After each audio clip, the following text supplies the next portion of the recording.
Well, hi everyone. Here we are for parts 13 and 14, rewriting history.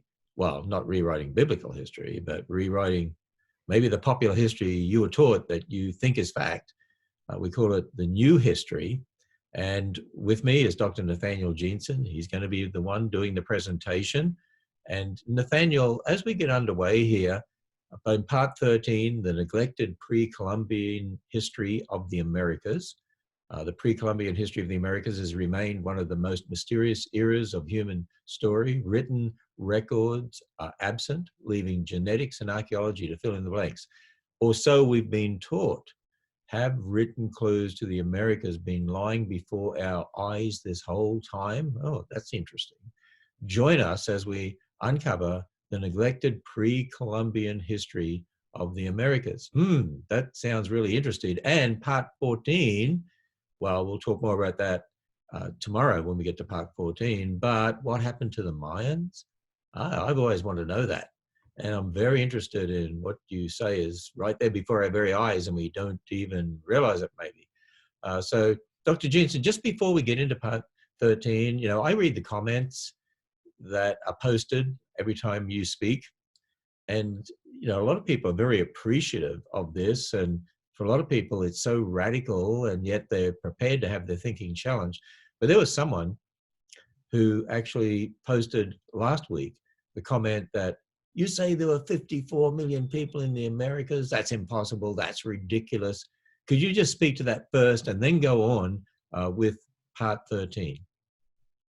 Yes, it's a good question, and it reflects just how radical a change mainstream archaeology of all places is affecting in our thinking. So my first response is to ask the person, why do they think that's impossible or unbelievable? And I should clarify, because I realized in my diagrams I'm putting it superimposing on Central America. That number isn't Central America is 53 million people. That means the entire Americas, just to make sure that the comment isn't something that's been miscommunicated on my part. So it's 53 million people for the entire Americas. And what comes to mind is why I think that's reasonable. It's highly debated even within the mainstream community. We looked at the ranges, but why I think it's very reasonable. Let's just think of the numbers for the rest of the world. We discussed in previous episodes, from episode 1 onward, there's been a massive change in the global human population in the last 600 years or so.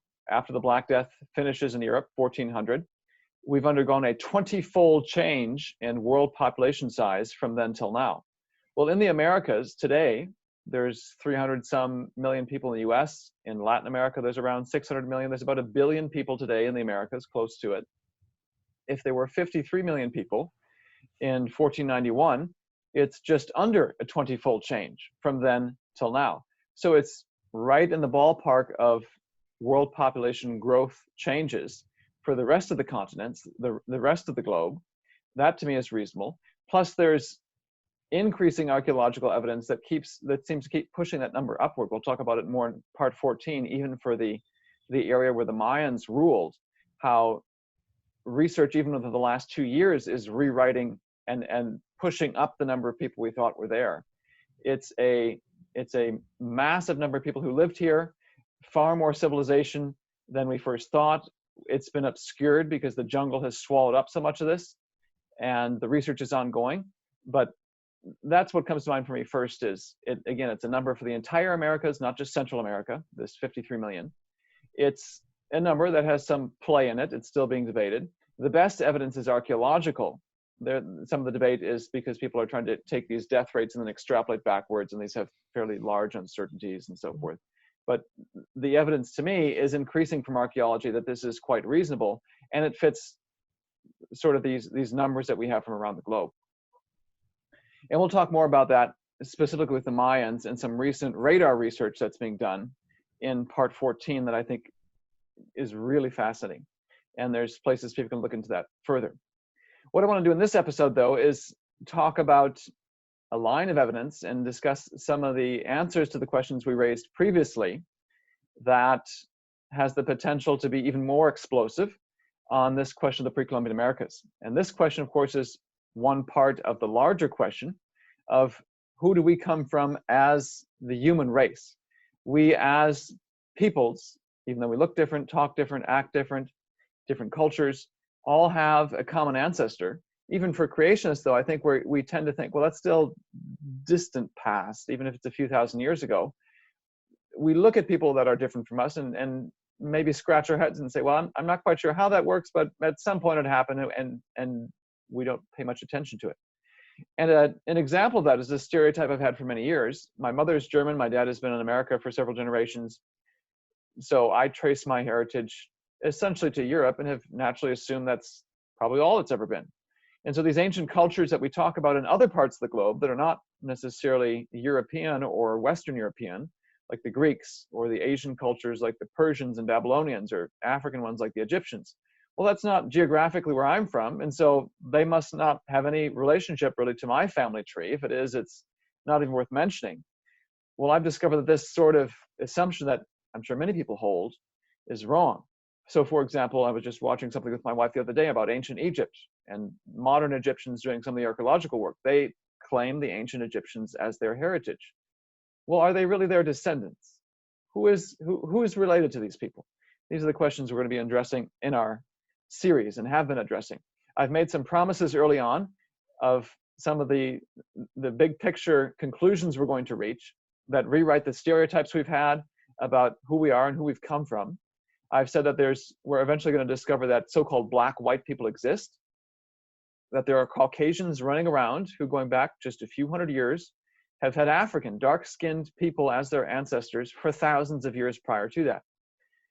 I've promised, and we've seen in previous episodes, that we'll see that most Europeans are of recent Asian ancestry. And we've seen that about 2/3 of Western and Eastern Europe have recent Central Asian ancestry. You can see previous episodes for that. We've also seen that these European nationalities that I recognize people are rightly proud of, especially when it comes to sports and such things, these nationalities, German, French, Spanish, Italian, these disappear within a few hundred years in the human family tree. And I'll talk more about the specific family tree that we're talking about, the genetic basis for it. We saw last episode the genetic evidence that the Americas were resettled before Columbus, at least once. And we're still eventually going to get back to the earliest history and talk about Neanderthals and how they weren't primitive, but survivors of one or more ancient catastrophes. And my goal in all this is multifold. If you're a creationist watching it, that it would strengthen your faith, it would equip you to defend the faith apologetically. If you're not a creationist, that it would challenge what you've taken for granted and cause you to rethink. But for everyone, my ultimate goal is that we'd all be able to marvel at the story of who we are, who we came from, not just us personally, but those we love and their stories, who they've come from, and that we do so and we've never dreamed of marveling before. These are conclusions you'll find only here, things I wouldn't have dreamed of 5-10 years ago, but that recent genetic research is uncovering. So who are the Native Americans?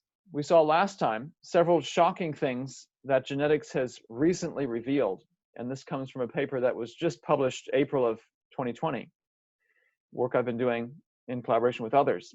We've seen that the Native Americans today are not the first Americans.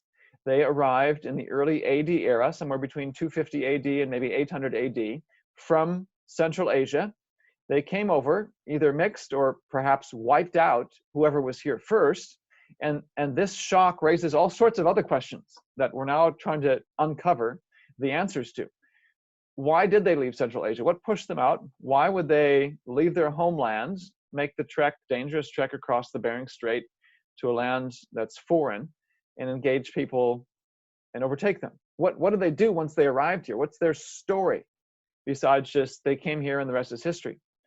And of course, it raises the question of who were the people who were here first? Who did they come from? What's their story?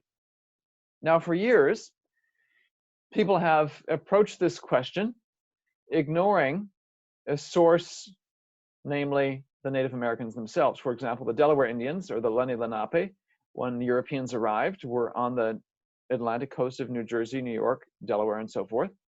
They have, or at least it's been claimed that they have a written record called the Red Record, or the Wallam Olam. The translation of it, this is the book we have in our library by David McCutcheon. We'll talk more about it shortly. Records like these, oral histories of Native Americans, have traditionally been discounted as mythological. And if you've ever read some of the Native Americans' own accounts for their history, just out of curiosity's sake, or perhaps part of school, you've probably been struck by some of the fantastical, often supernatural, seemingly mythological elements of these accounts that seem like they have little potential to contribute to understanding of their pre-Columbian history. This particular account, this was published in 1993, the translation, was the subject of a PhD thesis in anthropology at Rutgers University. David O. Stryker wrote his thesis arguing that this red record, the Wallam Olam of the Delaware Indians, is indeed a hoax. And that Rafinesque is the guy in the early 1800s who brought this account to the attention of Western Europeaners. He was from Kentucky. So the alleged discoverer, he was the indisputable forger. So yet another example of people saying these can't possibly be true. And in cases where they sound like they might be true, it turns out there's something much more nefarious going on. But we're going to find out that the new genetic discoveries we discussed last time are casting Native American histories like this one in a dramatically new light. Previously in episode 1, we saw that the world is smaller than we think. As I alluded to, and we're discussing the number of people in the Americas, world population growth has changed dramatically in the last few hundred years. And so you go back just 600 years, there's a lot fewer people, 20-fold fewer people alive then than today. So if you're looking for a spouse, you've got a lot fewer options. So either you marry a relative or you marry someone outside your group. We saw in episode 2 that our family trees are much more connected than we think. If I trace the number of my ancestors, 2 parents, 4 grandparents, 8 great-grandparents, back just 1,000 years, I've got more people in theory on my family tree than there are alive in the entire planet at that time. And that's true for me, for Ken, for anyone. So how do you solve this math problem? You make the branches of the family tree connect. My mother's side, my dad's side must be much more related to each other than we previously thought.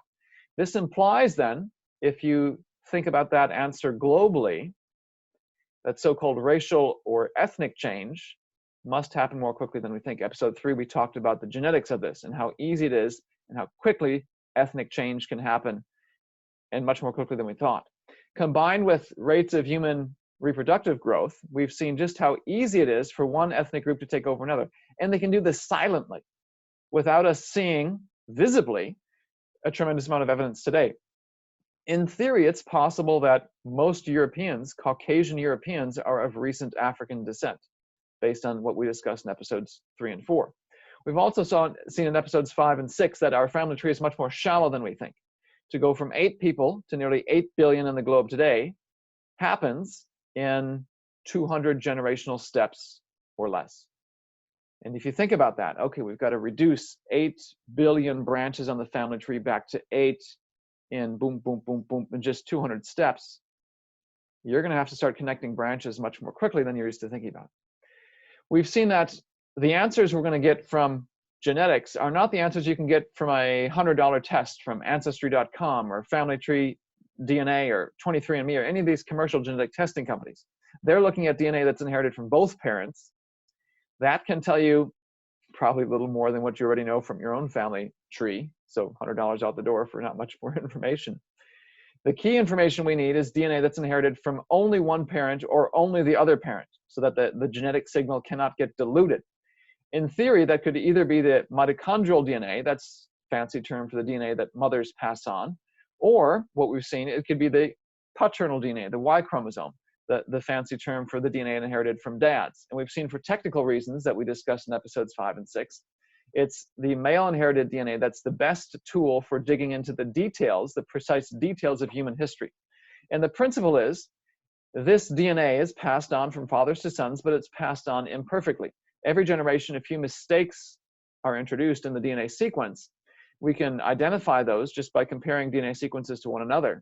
We're all so similar at the genetic level, it's easy to spot these mistakes just by the differences. And so these differences then act like ticks of a clock. Every time a new set of mistakes are introduced, it's ticks of the clock. And so we can then compare people around the globe, see how similar or different we are. That represents the ticks of the clock that have passed since we shared a common ancestor. And then we can rederive a global family tree. So if Ken and I get our Y chromosome sequence, and we have very few Y chromosome differences between us, very few ticks of the clock, we must have had a recent common male ancestor. Or if he and I have many Y chromosome differences between us, we must have had a more distant common Y chromosome ancestor. Episode 7, we began to look at the details of this family tree based on the Y chromosome. We saw lost relatives of Europe in India, of all places, in Central Asia and the Middle East. And we saw in episode 8 that the explanation for this likely has to do with the Mongol invasion in the 1200s, their occupation in Europe until the 1500s, the Russian expansion westward, pushing some of them back out, and the Mughal Empire, which is of Mongol descent, coming down into India before the British arrived with the East India Company and the Raj in the 1800s. The East India Company arriving in the 1600s. We've also seen that there's an ancient Chinese connection to modern Europe. Even though China is a long-standing isolated civilization, it's historically had continuous harassment from the so-called barbarians in the north. They were ruling parts of China on and off throughout Chinese history. And some of those northern tribes have also mingled with Europeans, leading to this connection that genetics uncovers. We also looked at the history of the Americas after Columbus, the arrival of the Europeans, to see who settled it, looking for the hidden history of the Americas, which is by extension the history of Western Europe, since about 80% of the US at least was settled by Western Europeans. We've seen that the ancestors of most Americans are not who we think they are. They're Central Asians. Western Europeans and the majority of US citizens, 70% being Caucasian Western European descent, these have Central Asian ancestry as well. In episode 11, we saw that there's been a revolution in mainstream science, mainstream archaeology, and in our understanding of pre-Columbian history. There's been far more people here on the eve of Columbus's arrival than we've been taught.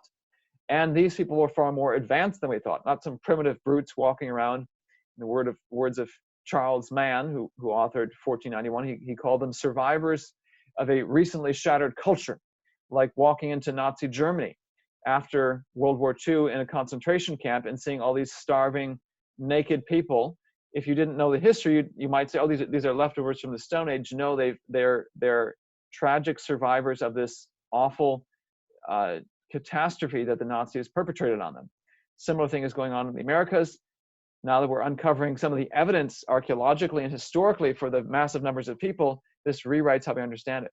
And shocking implications for how we understand the Amazon. There's increasing evidence, maybe 10, 25% of the Amazon is actually cultivated forest, orchard, deliberately put there by pre-Columbian peoples, not this pristine wilderness that's been untouched by mankind for thousands of years. We've seen from genetics that the Americas were resettled at least once before Columbus arrived by the Central Asian invaders. We now want to look at the neglected pre-Columbian history of the Americas. And to begin, I want to highlight how even in mainstream science, attitudes are shifting. Let's think about the Osage tribe. They're, based on their language, classified in the same group as the Sioux, the famous peoples of the northern plains that the U.S. Army engaged as the U.S. pushed westward. We talked about Custer's Last Stand, Sitting Bull and Crazy Horse, and their Sioux and Cheyenne company fighting against him. Well, Osage are part of the Siouan group. Today, they're found based in Oklahoma. There's a PhD anthropologist, Dr. Andrea Hunter, who's part of the Osage Nation. I've given the URL here at the bottom of the screen so you can see the rest of this discussion. She wrote an article called Oral Tradition and Historical Evidence. And in it, she discusses changing attitudes. So this is a mainstream anthropology individual talking about how even attitudes, using her own nation, the Osage Nation, as an example, attitudes towards Native American oral histories are changing. So she said it's told, meaning Native Americans, the Osage, say that in the distant past, all 5, and I'm not going to say the name because I'm going to butcher it, Osage tribes were once one nation that lived east of the Mississippi River in the vicinity of the Ohio River. Scholars have long contemplated the history and identity of the Osage beginning as early as the 1920s. And the article goes on to show that traditionally, those oral histories were discounted and rejected. Why should we even consider it? And she traces how these attitudes have changed, and people have challenged one another in mainstream science, saying, look, you can criticize it all you want, but until you come up with a better explanation, perhaps we should take what they say as a good starting point. And how even today, mainstream archaeologists are basically in large agreement with the oral history that the Osage tribes have described. So there's changing attitudes here, just like we saw changing attitudes in mainstream archaeology for all of the Americas. This, of course, has its limits, and I want to focus on one particular narrative that I mentioned earlier as an example of the limits and now new discoveries that are emerging in sources of Native American history we've previously discounted. So again, this Delaware tribe, found on the East Coast when Europeans arrived, has claimed to have this red record, this Wallam Olam. Now, because of this PhD thesis from 1995, the Delaware Nation has rejected this as authentic. So the timeline here is McCutcheon publishes this work, the translation of it, in 1993. He's within the mainstream, so he tries to stretch it out over 15,000 or whatever the time scale was at the time for Native Americans. He's not by no means a young Earth creationist, but largely treats it as perhaps an authentic account of their crossing of the Bering Strait and migrating through North America, eventually arriving on the East Coast. And we'll talk about some of the details in a moment.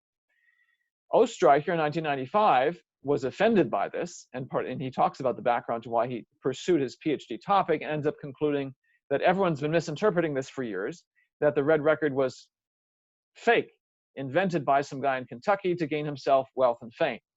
We'll return to Oestreicher's criticisms momentarily. What I want to do for the moment, though, is walk through some of the highlights from this account. We don't have time to go through the whole thing. You can buy this on Amazon to see the whole thing. It's composed of 5 individual books, each many stanzas.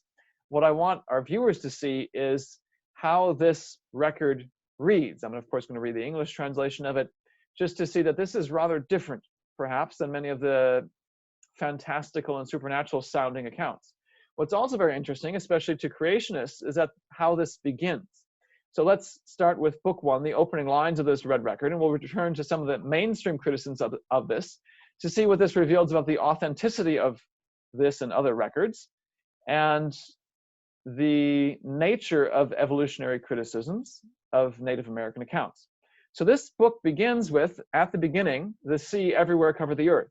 Above it extended a swirling cloud, and within it the Great Spirit moved. Primordial, everlasting, invisible, omnipresent, the Great Spirit moved. And if you've read the Bible, you might say this sounds a lot like Genesis chapter 1, verses 1 and 2.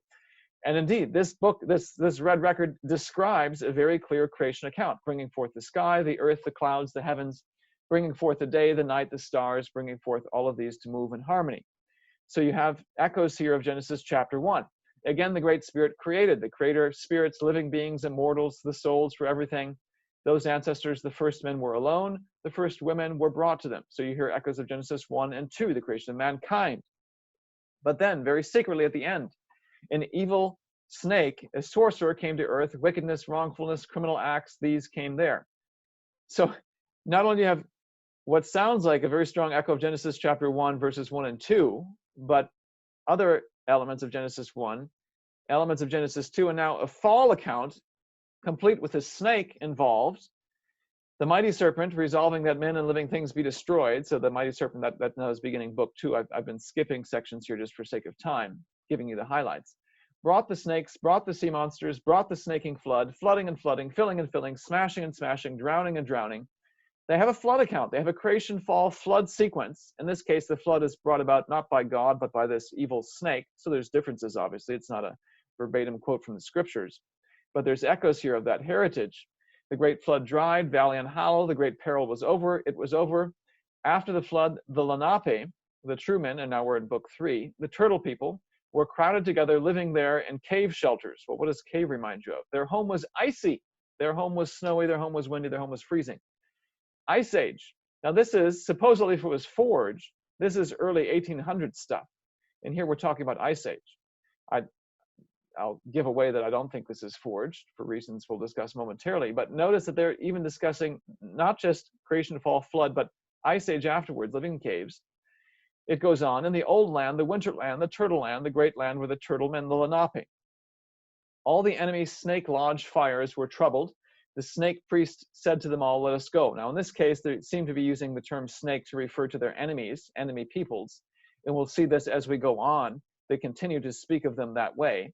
The snakes there in the east all went forth, going away, grim and grieving. So at this point, and even McCutcheon, the guy who's translating this, agrees, they seem to be describing something happening in Asia, perhaps Siberia, fleeing, tired and shivering, through the wasteland, torn and broken, to Akomen, the wilderness.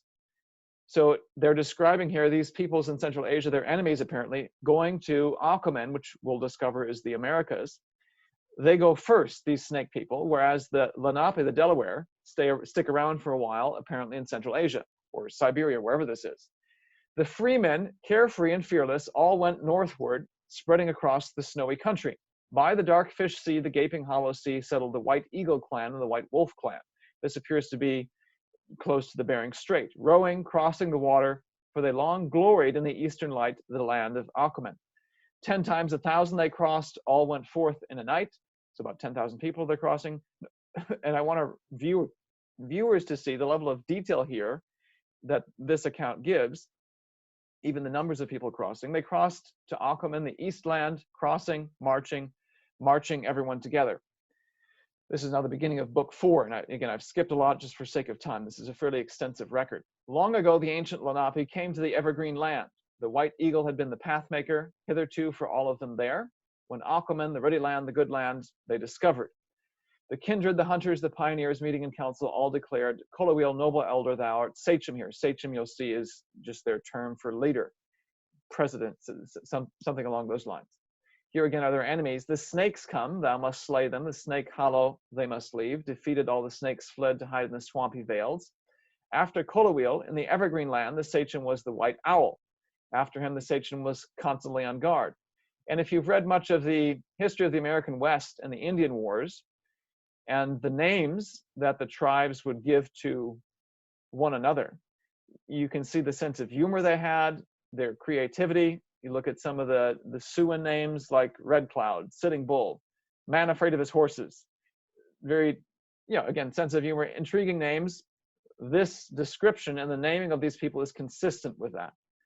Constantly on guard, very descriptive names for who their leaders were. After him, the sachem was Chilele, the snowbird, who spoke of the south, that our people would be able to grow and spread there. Southward went Chilele, eastward went the beaver.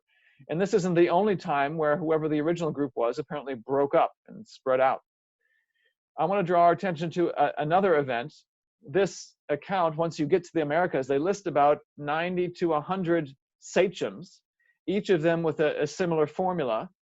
The name of the guy with a line or two, or maybe a stanza describing some significant event while he was the ruler. Here's an exception, though. So Iamek was one of the sachems. After Iamek, 10 sachems, and they're never named. Much evil was then south and eastward. Well, what was this evil? Notice who comes after. After them, the sachem was Peaceful One and Akolaki. So it appears that there was some evil, perhaps violent, wicked event that was transpiring, so much so that they didn't even name the people who were involved. And I think it's significant that it's followed by a guy named the Peaceful One. So wartime, I think, is implied at that point. We'll return to that momentarily.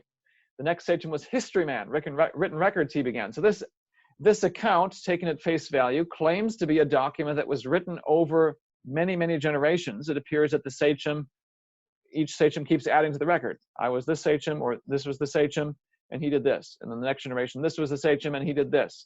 And on it goes. The next sachem was Shriveled Man. The next sachem was Drought. There was no rain, no food to gather. Eastward they went to where there was water. And again, this guy, the translator, David McCutcheon, goes through, and we'll get to the map he creates, given the geographic clues in this text of how he thinks was the migration from Alaska down through Canada and then across the Great Plains and over the rivers, eventually reaching the eastern shore. And it describes an arrival at the Atlantic Ocean later on in the book. This is book 5. All the hunters reached the sun's salt sea, once more the ocean. Red Arrow was the sachem at the tidewater. There's another record for the Delaware that they have kept besides this. We're going to treat it as authentic for the moment. They kept wampum records, and the wampum records, so their currency in a sense back then, they kept a record of what they were doing. They claim that they reached the Atlantic in AD 1396. We'll return to that date and the significance of it momentarily. There are also 2 mentions of encounters with what they say are white people. Mistaken was the sachem about what then came. This is a little later on. For at that time, from the dawn sea, the whites first appeared. And McCutcheon suggests that this may be the sighting of some of the Spanish along the Atlantic coast in 1524. So over 100 years after they're arriving at the Atlantic. watching, and then a little bit later, watching closely was the sachem, looking seaward. This is the second encounter. For at that time, from the north and south, the white people came, friendly people in great ships. Who are they? And this is how the red record ends. And McCutcheon associates this with the Dutch in AD 1620, so about 100 years after the Spanish. McCutcheon himself, based on the clues in this, and again, McCutcheon views it as largely historical, not a creationist, traces out what he thinks is a good approximation of the movement of these peoples through North America. I want to draw our attention to three main facts, main highlights from this account that we're going to revisit momentarily. First of all, the date for when they arrived. The red record does not give you an AD, B, C, D sorts of things. What it gives you, as we've seen from some of these highlights, is a very systematic account of this was the sachem, and this is what happened. And then this was the sachem, this was what happened. About 95, 96 of them from the time they arrive in North America, crossing over to Aquaman, as they call it, down to when the whites first arrived. You can estimate the date for that first sachem based on the list of about 96. Well, how can you do that? Remember, they have two mentions of when the whites arrive, and they have the mention of their arrival on the Atlantic shore, which their wampum records put at 1396. Given what McCutcheon estimates about the first whites arriving being about 1524, and then the second one being about 1620, you can use those three dates to then estimate the length of each sachem reign. So you've got a certain sachem for Atlantic, another sachem for whites, another sachem down here for the other whites. And you've got the number of sachems between each of these dates, and so then you can use those numbers and those facts to say, okay, on average, then it seems each sachem rules for what? Well, if you do the math, it turns out to be about 7 to 14 years, which is interesting because in the US, at least, presidents are supposed to rule for 4 to 8 years. This is not something too outlandish, it seems, even by modern standards. So there's a range, and again, this is an ancient account, and so there's uncertainty here. But if you use those numbers, that average length of sachem reign, say, okay, 1620 is when it stops. You go back 95, 96 sachems to the beginning. What's the date then we can estimate? And it's in the range of 280 to 630. I mentioned that there was this section of 10 unnamed sachems when there was much evil, as if there was some sort of violent conflict. Again, using that same sort of math, because they tell you when the sachems lived and who was before and who was after, you can estimate that to be around 80, 300s to 800s. And the last thing I want to point out is this red record implies and talks about peoples who are in the Americas before the Lenape arrived. Now, all this would be irrelevant if the thesis from David Oestreicher is true, and it's indeed false. It's a hoax. And again, he's been so persuasive, the Delaware Nation themselves have rejected this as being an authentic account. Well, what's the basis for this? I've read parts of his thesis. I've also have Rafinesque's writings, Rafinesque being the guy who brings this to European attention, or people of European descent, their attention. What are the main claims that Oestreicher puts forth? The first thing I want to say, and the first thing that made me begin to question what he was saying, was the tone. If you read, and I encourage anyone who's interested in this to do so, you can find it online. If you read Rafinesque's work from the early 1800s, it reads just like other people from the 1800s. It just so happens that back then, many naturalists, scientists took the Bible as a historical document. I wouldn't call them necessarily young earth creationists. Rafinesque himself speculates that maybe the Native Americans were survivors of the flood, so he's clearly not a believer in the global flood. I don't know that he'd signed the AIG Statement of Faith, but he's part of a typical group of people who put some credence in the Bible as a historical document and don't reject it as some sort of mythology, as is common today. So it reads fairly factual and like the genre of people writing in the 1800s. Oestreicher's PhD thesis, in parts, reads like a tabloid. And I hesitate to say this, but it's rather shocking the language he uses, and I have wondered how this passed the PhD thesis committee. But so it goes in academia. Another thing that raised red flags in my mind was his description of the background to this and his reasons for investigating this and investigating the origins of the Wallamolam. He said he had become friends with Herbert C. Kraft, the noted New Jersey archaeologist. And New Jersey, of course, relevant because this is where the Delawares were when Europeans arrived after Columbus. Kraft, the archaeologist, argued that the dates for the migration saga and the Wallam Olam are not supported by the archaeological record, which indicates that the Delaware appear to have evolved in situ, meaning in the New Jersey, Delaware area, in their homeland over thousands of years. So here, Ostreicher says, well, mainstream archaeology, which of course has a history of 15,000 years, it disagrees with this. So how can we accept it as factual? Of course, being a creationist and knowing biblically and scientifically that that time scale is off, I thought, okay, here's how the logic works. If the mainstream time scale disagrees, then the Wallam Olam must be wrong. I know that's reason to question not the authenticity of the Wallam Olam, but the methods of mainstream scientists. And we'll discuss more about the problems with this time scale in future episodes. We've already seen in previous episodes some of the major problems with this. Now he goes on to say, Kraft had not found any petroglyphs in the Northeast which resembled the pictographs in the document. And this is the point I want to camp out on momentarily, because it illustrates, I'd say, probably the leading logical flaw with Ostreicher's argument here and other ones he raises. I'm not going to claim that all the questions he raises have been settled and that there's no questions remaining about the provenance and how it was acquired and these sorts of things. There's questions. But I want to show you that his main arguments fall apart if you look at them closely.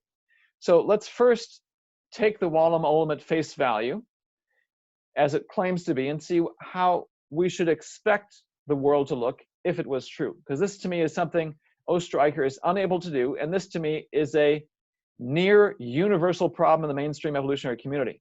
And I've seen this over and over again when they deal with creationist literature. They are unable to think outside their own evolutionary worldview and say, okay, if creation is true, how should the world look? They just think only in evolutionary terms, and then they make all these straw man arguments, not even bothering to try to figure out what the creationists actually say or what they predict the world to look like, and then reject it out of hand.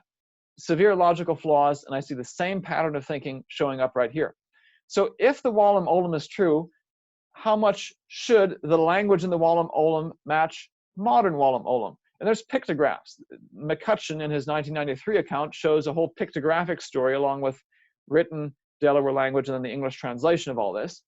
If this has been composed, as the Wallam Olam claims, over hundreds, thousand years in various parts of the country, with the Delawares arriving in the Atlantic in the late 1300s, should the modern Wallam Olam language and pictographs found in New Jersey and such, should they match the Wallam Olam, which purports to be an ancient document? Well, just look at the parallel in English.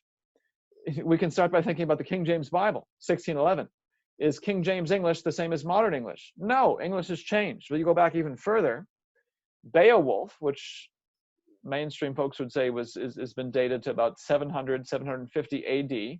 This is a very helpful parallel because this now fits, is close to the estimated time frame in which the Wallam Olam is composed. In fact, I'd say the Wallam Olam appears to go back even further, a few hundred years older. I can't read a word of this. It has no match to modern English. That's not going to lead me to say that Beowulf was a hoax perpetrated by someone in the 1800s because it doesn't match modern English. That would be a major logical flaw, and in fact, no mainstream person agrees with that. The Encyclopedia Britannica calls Beowulf the highest achievement of Old English literature and the earliest European vernacular epic. Languages change. That's a fact of human existence. You can see it in the English language, how dramatically it's gone from something unintelligible to modern English speakers to the language I'm speaking right now. So if you find an old document that doesn't match modern English, it's foolish to say, therefore it must be fraudulent. No, let's consider it in its context. So this claim, well, it doesn't match modern Delaware, it doesn't match the pictographs we see in the East Coast. Why should it? If it's been composed in multiple spots over a 1,000, 1,500 year time frame, it shouldn't match. Just look at the history of the English language. It would be much more reasonable to say this, for all practical purposes, might be the highest achievement of Old Delaware literature and the earliest Delaware vernacular epic. So that's just one of the logical problems I've seen, but I think I highlight this because it applies to other arguments he makes, and it's so typical of the evolutionary approach to anything that disagrees with their mainstream view. They are unable to say and consider each conflicting hypothesis, one that conflicts with their own views, on its own terms. They basically assume evolution to reject it, which is a circular argument that it's false. Again, are there questions about the Wallam Olam? Yes. Do I have the answers to all of them? No. What I want to point out, though, not only are the criticisms of the Wallam Olam on shaky logical grounds, here's something else that's rather fascinating. Go back to these 3 points I want to highlight from this red record. This record seems to imply the Delawares arrived from Central Asia in that time frame that I've shown right here, 8280 to 630. Last episode, we talked about the Y chromosome family tree shown here, the fact that we have modern living Native Americans showing up in the tree right here, the branch that we're calling Q. This is the branch that all mainstream folks look to for the history of the Americas before Columbus. We've seen in episode 12 that we can confirm the known post-Columbian history in the DNA of these people. We can infer population growth and decline. That's a whole long technical discussion we got into in episode 12. See that if you want to review that. We can see that we talk about flatlining being the smoking gun of a population collapse, and it was so massive it has retroactive effects before Columbus, this purple line being 1492. We also said we can see the flatlining and the recovery of the peoples of the Americas in the 18 and 1900s. I've summarized a lot that we discussed in episode 12. So this then is the confirmation of what we know happened post-Columbus. Evolutionists don't see this. They do not see the recovery in the 1900s. So the fact that this is working for known history means we can then use it as a tool to probe the mysteries of pre-Columbian history. And we said that they came over perhaps in the 600s or 800s, and I'm going to give you a range of dates because it depends on where you put Noah in the tree. And I've got it narrowed down to just a small range of positions on the tree. This is one position. The other position bumps those dates back a little bit further. But notice whether it's 200 to 500 or whether it's 600 to 800, both of those match very closely what this red record shows. So before we get on to these next points, here's my challenge to David Ostreicher and others. They want to talk about forgery and how could this guy come up with this? Well, let me ask them a question. How is it possible if we're, and let me actually try to analyze their hypothesis on its own terms. So let's say for the sake of argument, we're going to go with Ostreicher's hypothesis that this is a forgery concocted in the early 1800s. What's the chance, if that's true, that Rafinesque, the guy, supposedly the forger, concocts a hypothesis, concocts this account of the Delaware origins in the early 1800s that just so happens to match very closely what modern genetic discoveries will uncover over a century later? That coincidence stretches and boggles plausibility. To me, the much more plausible hypothesis is that this is perhaps a long-standing oral history that got written down recently, or is in fact a long-standing written history. To me, it suggests this is authentic in many respects, not that not all the problems have been solved. This appears to be an actual account that they kept because it matches modern genetics. Here's the other point I want to bring up, another point I want to bring up. They say there was this violent conflict. After Iamek the Sachem, there was 10 Sachem, much evil. There's the dates there, 300s to 800s, back to the tree and the two different positions of Noah. They come over 600 to 800. Then they undergo massive population growth in the 800s to 1,000, or 500s to 700s. So this line shooting upward shows the population growing very quickly. The other point I want to highlight here that I didn't highlight in episode 12, this is also the time period, if you look at this tree and other studies, when they're spreading out through the Americas. This is where a bunch of different spots of peoples in the Americas come together. So they're migrating and distributing and perhaps wiping out the people that were here already. So this correlation also seems to fit. This fits the genetic discoveries and the implications of it. So here's a second point of correlation. And then lastly, this record implies that there are people here before the arrival of the Delawares. And I mentioned episode 12, from archaeology, we have Olmecs going back to the pre-1000 BC era. Mayans have archaeology that goes back to the BC times. Yet this genetic discovery from episode 12 implies that these people came over in the AD era. So whoever was here first, their archaeology from the BC era, those are the first peoples. These guys came over, they're the second ones. In other words, genetics and archaeology combined to say there were people here first before today's Native Americans. The red record seems to say the same thing. So again, my challenge to Ostreicher and others is, if what you're saying is true, how is it possible that a guy would fake a document that just so happens to match modern genetic discoveries on multiple points? How could he anticipate this level of detail when genetics wasn't even the field of science back in the early 1800s? And you can read more about this in papers I've just published. I'm arguing that these genetics highlight several points of agreement. They highlight several conclusions reached in this red record account that seem to match modern genetic discoveries. Genetics seems to indicate that this previously rejected source of information, one that the Delaware Nation was convinced to reject as authentic, may in fact be an authentic account of the Delaware history and migration. And if this is true for this one, that's got a long-standing history, how many other Native American accounts, oral or written, are out there that still hold clues to what happened in the Americas before Columbus? How much more is out there standing right in front of our noses that we've previously neglected, rejected as mythological, ahistorical? How much is out there waiting to be tapped and investigated to uncover the real history of the Americas before Columbus arrived? This is the new history of the human race. And we'll be discussing more of this in episode 14.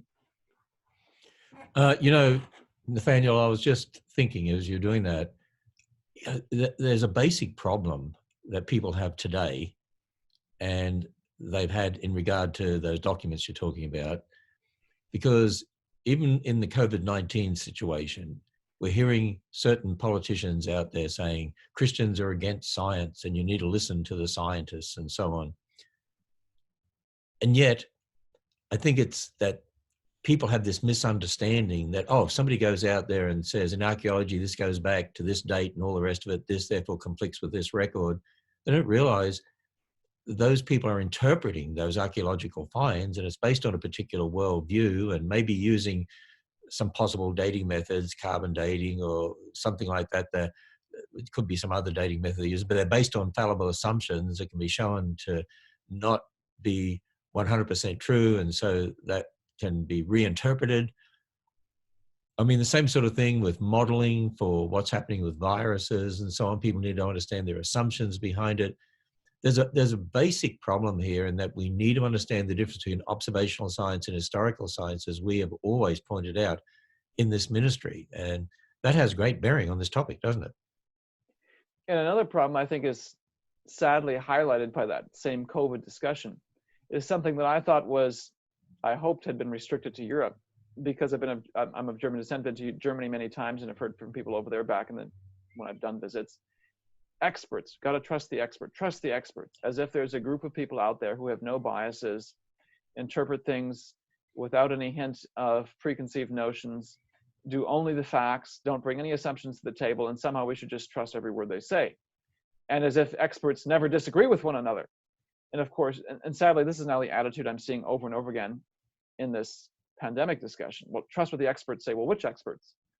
No one wants to think for themselves. I'm talking to a friend of mine, and he pointed out, others have said, it seems sadly today, many Americans don't want to think about the questions for themselves. They want to be told what to think.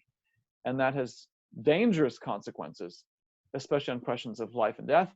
And it shows up in these discussions as well. They don't understand observational versus historical science. They don't understand the logic that's used. They don't understand the basic logical flaws in many of these arguments, where mainstream science is so ingrained in this evolution-only view, they can't step outside of it and consider alternatives, because, well, we know it must be wrong because evolution is true. Well, that's a circular argument. If your position is scientifically valid, you should have no problem stepping outside of it and saying, well, here's this other view, but here's why it's wrong. Boom, boom, boom. Here's the 6 points of reason why it's wrong. They can't do that, which to me underscores the deficiencies in the mainstream view and is ample reason to question it. You know, this also applies to one other area that you brought up in looking at those records and records of what those people had said about their history, and you saw similarities to the biblical account in Genesis. Now, there are cultures all around the world that have flood accounts, that have accounts that sound like the Tower of Babel. I mean, the Australian Aboriginal people, I remember collecting books in Australia from the museums with their Dreamtime legends, and there were accounts about 3 sons on a raft that landed on a mountain after a big flood, and God put a rainbow in the sky. The woman was made while man was asleep. Woman took some sweet honey from the tree, and so therefore, taking that sweet honey, it released evil into the world.